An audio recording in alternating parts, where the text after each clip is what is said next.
Well, good morning, everyone. Thomas Montgomery. It is Wednesday, February 3rd, 7:59 a.m. Central. We get together most weekday mornings at this time, right before 8 o'clock Central, to talk with our distribution partners. We talk about strategies, tactics, success stories, and provide support. We have, of course, three different types of distribution partners. We have affiliates. Free and easy to be an affiliate. Who wouldn't want to be an affiliate? It is an opportunity to help others and earn an adult income. Secondly, we have credit literacy educators. Those are the professionals that are out, to no surprise, educating on credit and helping people with our Credit Boost program. And today's topic is going to tie very nicely into that. And we'll also have a success story tied to that. And then thirdly, we have at the top of the heap, we have our joint venture incubator partners. These are our 50-50 joint revenue split distribution partners, and they tend to wear all three hats. They're also affiliates and also credit literacy educators. All right, so let's go ahead and dig in. Today, what we're going to spend time on is some targeted marketing and best practices specifically for Credit Boost. Now, I'll make this larger and we'll scroll down. Even if you're not offering Credit Boost, I'm going to show you how this will become a very effective lead generator for access to capital. So let's go through this, and at any time you have questions, comments, concerns, go ahead and post it in the Q&A. And so our goal is to provide practical information and also combine that with success stories. So I could tell you about Randall and how Randall's getting $1,250 wired to him today because of his client getting funded this week on Monday. But instead of talking about the variety of clients that got funded yesterday and the commissions that's going out, let's focus specifically on best practices and targeted marketing for Credit Boost. Okay, so you should see it here on your page. And if I can find my cursor. Okay, so targeted marketing and best practices for Credit Boost. Well, any of you that have worked in the credit repair space, and we are not credit repair, but for any of you that have worked in the credit space, you know that the best prospect for Credit Boost is someone that wants to buy something, specifically finance something, and they can't. They've not managed their credit in such a way that it's good enough, and so typically they're a fresh decline. So I'm not saying that's the only target market. I'm just explaining that's the absolute best prospect for Credit Boost. There's some utility they have for their credit, something that they want to buy via financing, and they can't do it. They've been turned down. And so when you get a referral from whomever has turned them down, that is powerful. There's really no sales involved at that point. You're just explaining the process and enrolling them. Now, I want to go ahead and take a moment and make sure that you know how to summarize the credit value proposition, hitting the highlights. So first of all, we have a no upfront cost program to rapidly increase credit scores. It is not credit repair, and we don't compete with credit repair. Many of our referral partners are credit repair professionals because what we're doing is adding new positive credit. We're not removing derogatory. Clients can choose to do that or not.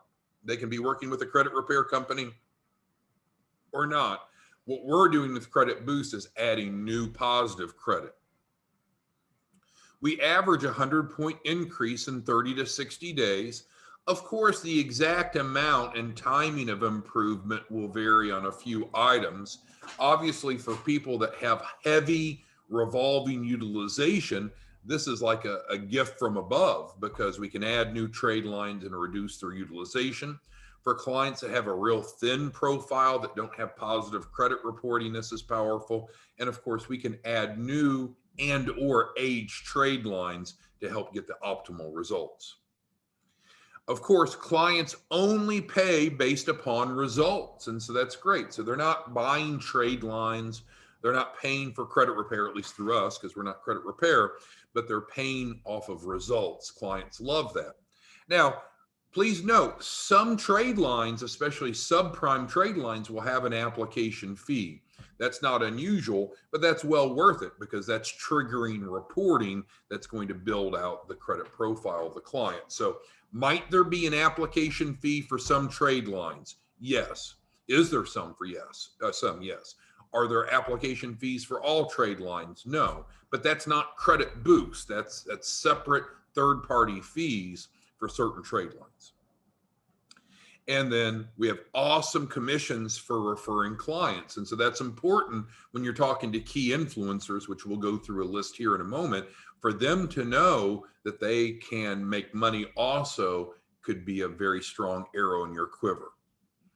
So with saying that, it's important when you're reaching out to key influencers, which we'll go through a list of some popular ones, you want to let them know that there's two ways that you can collaborate with them.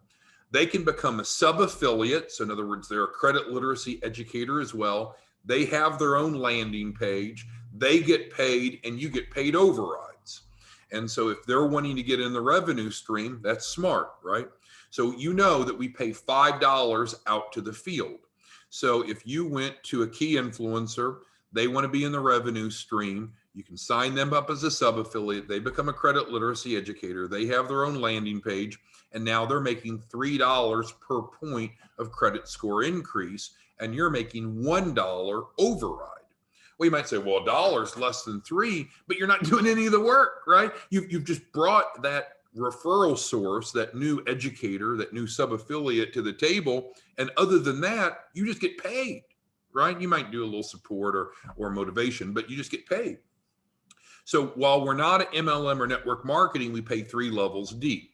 So we've got a bunch of great minds on the call today. So let's say that I have Monique who comes aboard and she's an educator, but Monique knows Will Hicks. Will Hicks is a powerhouse. And so Will starts producing massive volume, but Monique is getting overrides from that. Well, Will may know other people that are big producers like Billy. So now Will brings Billy on. So now Billy's making the $3 a pop through of each point credit score increase for the clients that Billy generated himself. Will is sitting back getting mailbox money of $1 a point for all that Billy does. And guess what? Monique's not cut out. She's also making $1 override. So again, this is not network marketing. If you don't believe in passive income and team building, it doesn't matter to me. But I think an intelligent approach is to realize that there are Wills and Billies out there and Moniques that have a wide sphere of influence. And so they can drive volume in, they get paid, and without costing them anything, you're getting overrides. So scenario number 1 is you plug them into the model, they get paid, you get paid overrides, or you just have them refer to you. And so they don't have their own landing page. They don't get paid anything from us. I guess if you're doing something with them, that's up to you. But essentially, they're just referring to you. And so I think it's a real simple conversation to have with them. And we'll do some role playing in a minute. So I'll hold that conversation until we role play.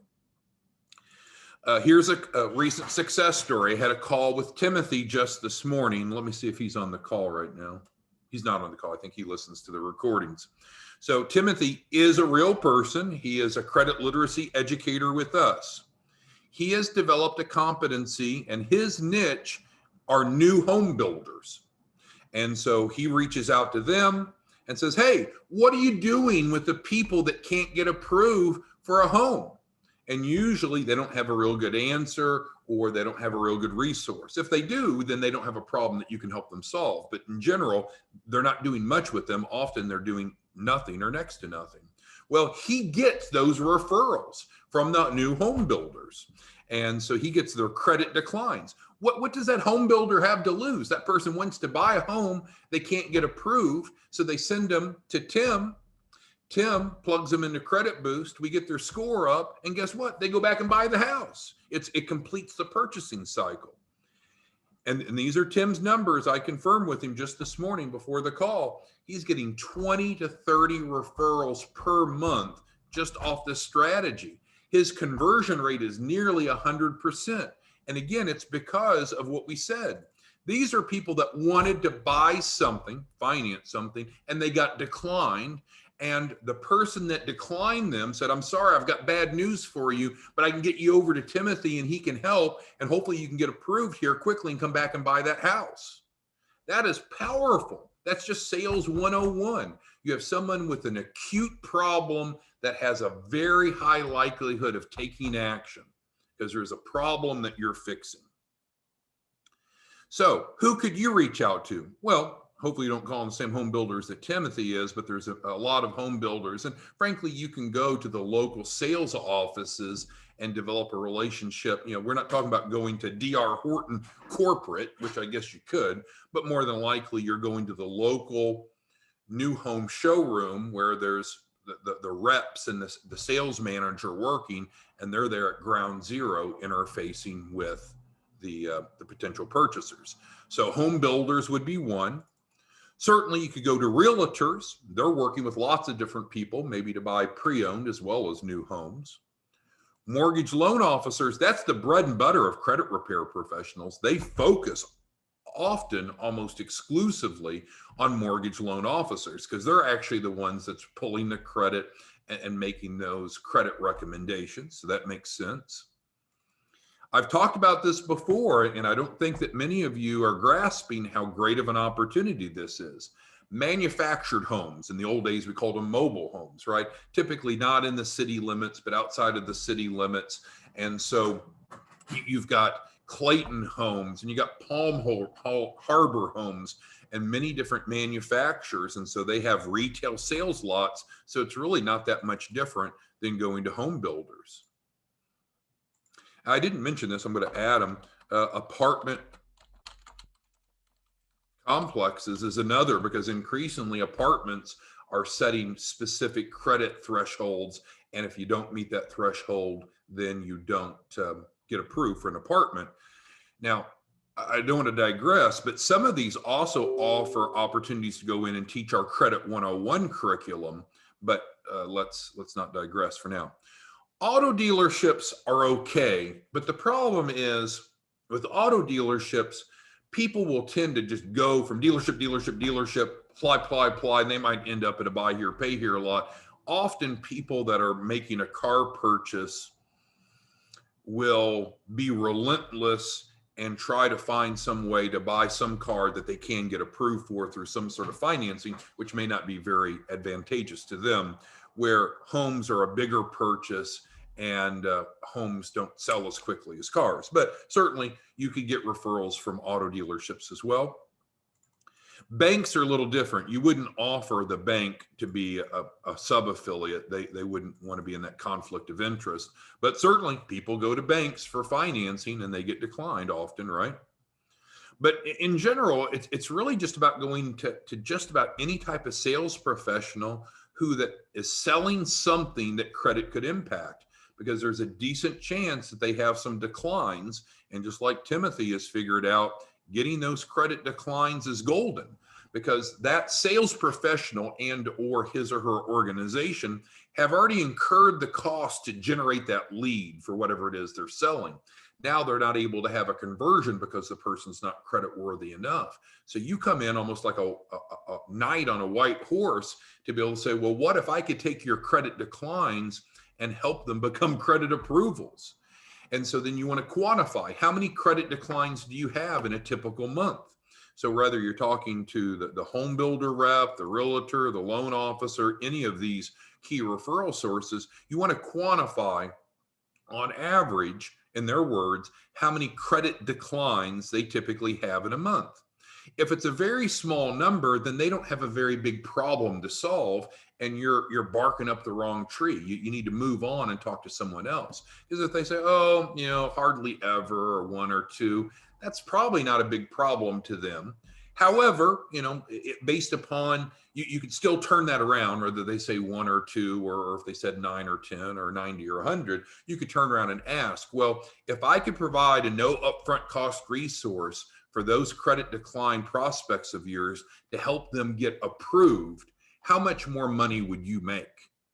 And now they're calculating, oh, wow, based upon the number of declines I have and my average commission or income from each approval, they're able to quantify how much of an impact you could have for them, separate from them getting some sort of token compensation from you or from us. There are also some other key indirect influencers that I didn't want to fail to mention. Several of you are doing great reaching out to credit repair companies, and this is great for them. They can offer this to their current credit repair clients because they're working on the derogatory. Well, we'll help add positive. And then also they can use this as a lead generator to bring them into Credit Boost. And then secondly, and separate from us, bring them into credit repair on their side. It works hand in glove. It's very, very good. This is a big time for tax preparation, right? The first quarter or through April 15th, typically of each calendar year. Tax preparers are often busy seeing people, and so they would make an excellent affiliate, a sub-affiliate credit literacy educator on your team. And bankruptcy attorneys are great because they're dealing with people that are getting the negative wiped off. Now, what are they left with? They have usually the bankruptcy, the public record showing, and usually no positive. Well, adding new positive to someone like that can have a remarkable impact very quickly. So here's the best practice, and we're going to again open it up for conversation. A best practice that you might not have thought of that's going to drive in people into access to capital is this.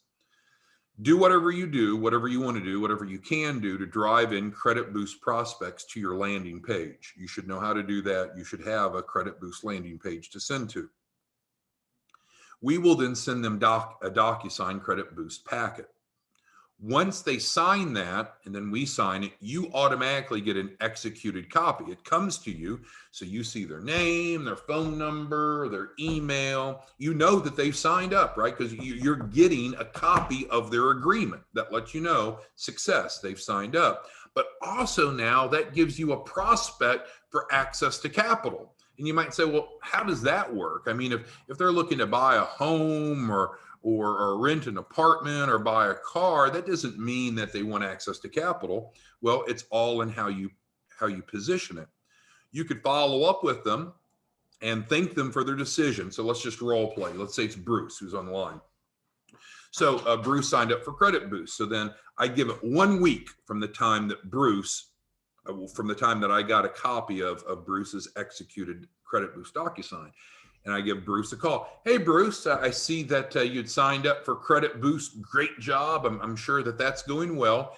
I did have a question for you. I'm working with a 501c3, and we have a grant subsidized program that will provide you a minimum of $100,000 to start or grow a business. Is that something that you might be interested in receiving $100,000? And so Bruce might say, hell yeah, or he might say, hell no, or somewhere in between. But typically there's going to be a pretty good response because 100,000 is a nice number, nice round number. It's guaranteed. There's no upfront cost and no risk. And so then if they say yes to that, which over half of them will, probably close to 3/4, then go ahead and submit them into access to capital. And then you're earning an extra $2,000 for making that phone call. Well, how does that happen? Well, you know that as a joint venture partner, you make $1,250 of the client's refundable deposit, or as an affiliate, you make $1,000. Let's be conservative and use the lower number.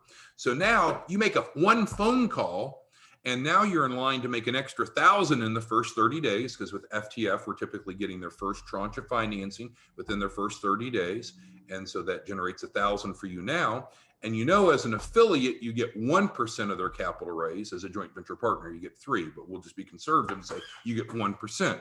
Well, 1% of a guaranteed 100,000 is 1,000 plus the other 1,000. Thus, you're generating an extra $2,000 by making one follow-up call approximately 7 days after they've executed their Credit Boost DocuSign. It is insanity for you to not do that.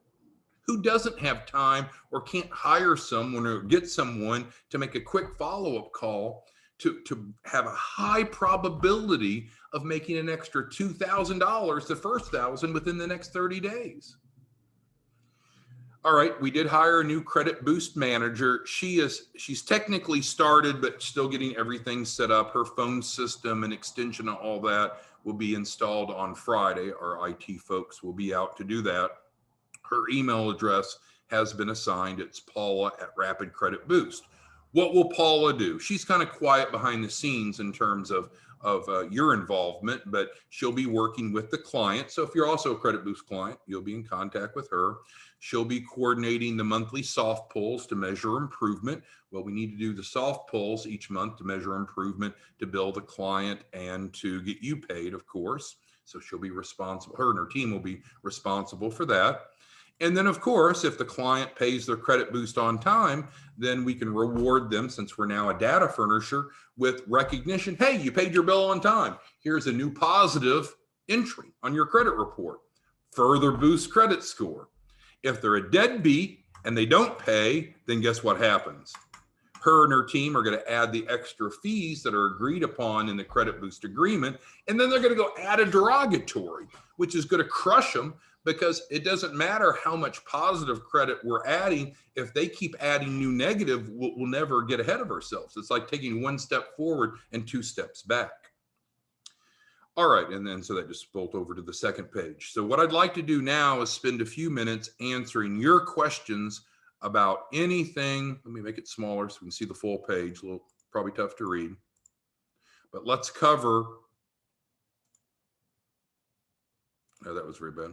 Let's cover anything that you would like to address as I'm working on my page formatting here. We'll just let it be for the time being. Okay, so Billy asked, does the new positive trade lines or whatever is added stay on the client's credit from now on? Well, that's a great point, Billy. Very good question, actually. If we're adding primary trade lines normally stay on for 7 years. If it's an AU, then AUs are a short period of time. So normally AUs are the last thing that we'll add right before they're ready to use their credit for whatever the purpose that they want. So I don't think that you're going to find the AU stay on forever through any resource. Primary stay on for 7 years. Keep in mind, we are not charging them for those primary trade lines. We're not charging them for those AUs. If they went out just to the marketplace and were to buy trade lines like that, they could be spending $1,000 or more up front with the hope and prayer that it adds and increases their score. So it's a remarkable value. Thank you, Billy, for that question. Jill asked, what are the associated costs to the additional trade lines we add? Well, we are not charging for those trade lines. As I disclosed earlier, subprime people often will be assessed a processing fee or an application fee to get approved for a subprime trade line. And the whole goal, Jill, of course, is to move people from where they're at, subprime, increase their score, so now they're prime and they can go mainstream finance, right? You wouldn't have someone that comes to us that has great credit for Credit Boost, right? Because they don't need these types of building trade lines. They're ready to go apply for American Express, go buy a new Ferrari, go buy a $500,000 mansion, right? But we're working with the people that can't qualify yet for the American Express, for the Ferrari, or for the $500,000 mansion. So what we need to do is add credit boosting trade lines. And then the question is, are these joint accounts? No, hardly ever are these joint accounts. They're almost always individual accounts. So if you have husband and wife or significant others that want to both see the benefits, then they would both enroll, because they're going to have separate credit reports, and then they're going to have separate fees, and you're going to be paid double, right? Okay. Who else has questions on what we've covered today? Because as I prepared for this, I don't know that we could give you anything that is more practical, more implementable than this, because there's some of you that are just doing so well. I'm excited to come in the office each morning and see the type of volume that some of you are generating. It's incredible. And then there's others that there's almost like moss growing on the log. And so if you can just follow this strategy, if nothing else, follow this strategy and great things will happen. There's no reason a reasonably competent adult can't implement this strategy and make a very significant income in the short term. Okay, so Mark's asking about the trade lines that have an application fee, as you might expect, or I would expect, maybe you don't. Application fees are typically charged at the time of application. So that is a consideration. Barry says we all have to apply what we learned in the credit boost training. Thank you. Yeah, and I realize that not any one situation is the right fit for everyone. You know, I'm 50 years old, you may be younger or older, but through life we've had different jobs and different experiences, and sometimes it comes down to just fit. Is it a good fit? Is it something that you like to do that fits within your skill set? And so this will be a great fit for many of you that A, want to help other people, and B, generate income with minimal effort. But I do understand it's not going to be the right fit for everyone. And I respect that. I don't think that there's any one role or opportunity or situation that's perfect for everyone. So I would say go out and try it, and try it for 30 to 90 days. And if you're not making money, then we need to reconsider, is it the right fit?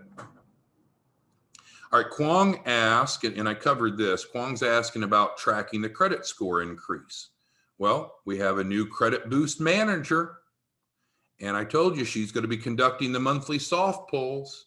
And I told you, Kwong, she's going to be invoicing them. And based upon that, she's going to be paying you. So I think I answered your question before, but if it's not clear, Kwong, let me know and we can dig into it deeper. Dion said he prospected an auto dealership, and one of the sales agents said he liked the idea. And yeah, so with all auto dealerships, depending upon if it's an independent or a larger, you know, Chevrolet, Ford, Mercedes, what have you, are going to have a different number of people working there. But usually there is the sales people led by a sales manager, and there may be one or more assistant managers. And then there's usually the F&I department, finance and insurance. And that's where people go through to get financing. So it's that F&I department really that's crucial, because it's usually the finance and insurance F&I professionals that's interfacing with the clients on the topics of financing, not necessarily the sales professional. Could vary. But essentially you would go in and you'd want to start talking to the top person, the owner of the dealership, the general manager, the head guy or gal, and then have them push you down to the appropriate people that need to know about this resource. And yes, Jill, we record all of these trainings, or almost all of these trainings. We convert them into YouTube format, and we send them out, and we have a training page that we need to populate, but we also put the YouTubes over on that training page. Okay, great questions.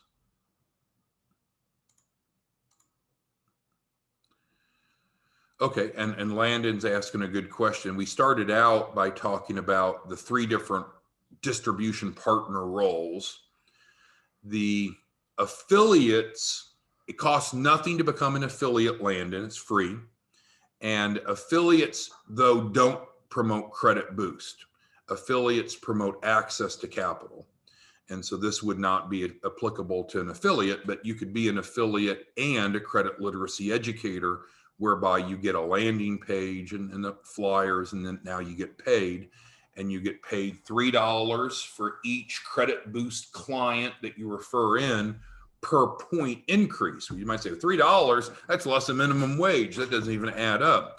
Well, if you consider that we're going to have an average of 100-point increase for each client times 3. So now you say, oh, okay, well, I'm making about $300 per client, no sales involved, just referring them into my landing page. Well, if you follow the pattern, Landon, which is recommending that you have a goal of 1 conversion a day, which is 30 a month, then that puts you right at $9,000 a month.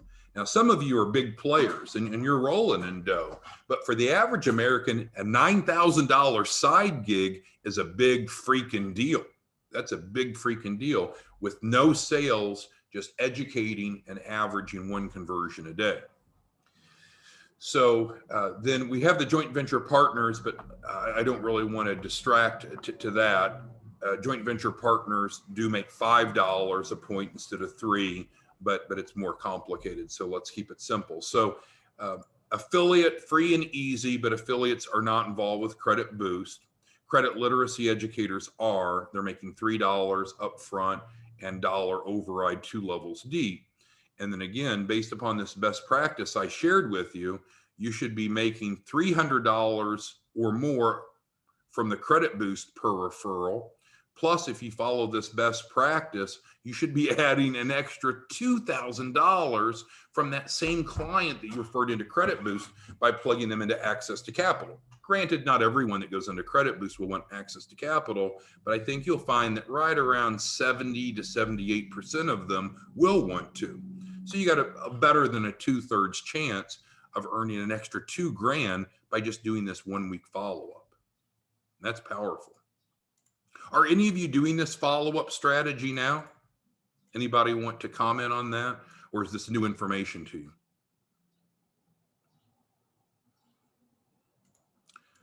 Okay. I don't think anyone's doing it yet, but I would encourage you all to be doing it. And some of you are driving in heavy numbers of Credit Boost. So just carving out a little bit of time to follow these people 1 week later after you receive their DocuSign can add a lot of money to your pocket and helping them, of course. Okay, and success stories. So we're doing a success story on some level every day. Today, the highlight was Timothy. We'll do a bunch of success stories off of Credit Boost as we tally the data at the end of each month. And of course, we needed to expand our staff. And so Paula's just now getting her feet wet. Who else has questions regarding today's content? We're at 32 minutes into the training. Who has questions about what Credit Boost does, how it works, or these practical ideas to go implement?